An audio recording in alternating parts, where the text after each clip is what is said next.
আমাদের আজকের মেনু মা করবে হচ্ছে মেথি শাক দিয়ে বেগুন দিয়ে, মেথি বেগুন, আর হচ্ছে পেঁয়াজকলি, গাজর, আলু এগুলো দিয়ে হচ্ছে একটা ভাজা হবে। আর ডিম পোস্ট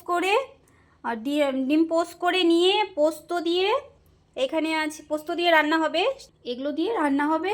কি করে রান্নাটা হচ্ছে তোমাদের সঙ্গে শেয়ার করব। এখন রান্না হচ্ছে। মা আগে কি রান্না করবে? মেথি শাকটা করবো আমি। কালো জিরা দিলাম, কালো কাঁচা লঙ্কা দিলাম, বেগুনটা দিব, বেগুন চলে গেল, নুন দিয়ে দিচ্ছি,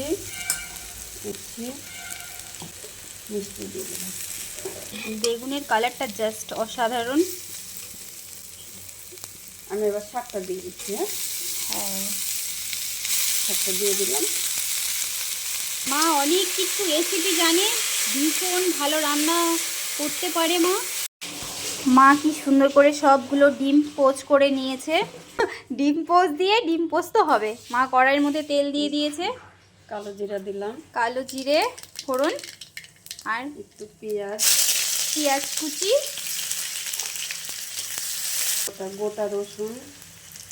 গোটা রসুন চলে গেল। এবার যাবে হচ্ছে কাঁচা লঙ্কা, কুচি।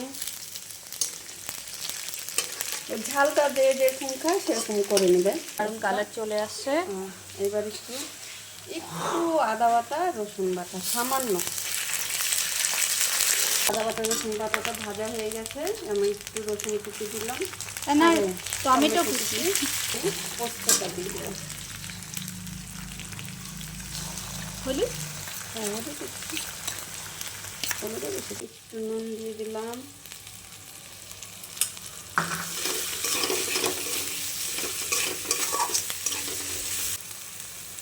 একটু হলুদ সামান্য, বেশি পোস্ত তো হলুদ বেশি হলে ভালো লাগে না।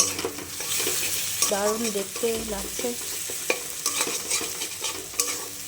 কি দারুণ কালার চলে এসছে। এখন কষানো হয়ে গেছে। এখন মা জল দেব, সামান্য একটু জল দিয়ে দিবে। পোস্টগুলো দিয়ে দিচ্ছি। মা ডিম পোস্টগুলো সব ছেড়ে দিচ্ছে।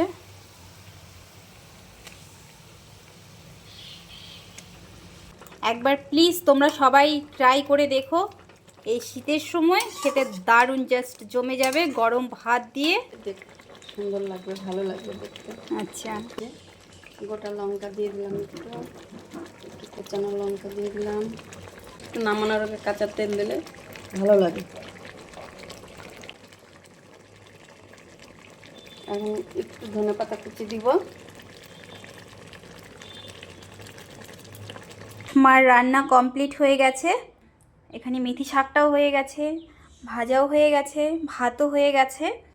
তো তোমরা সবাই সুস্থ থেকো, ভালো থেকো, আর আমার ভিডিওগুলোকে লাইক কমেন্ট শেয়ার করতে ভুলো না বন্ধুরা।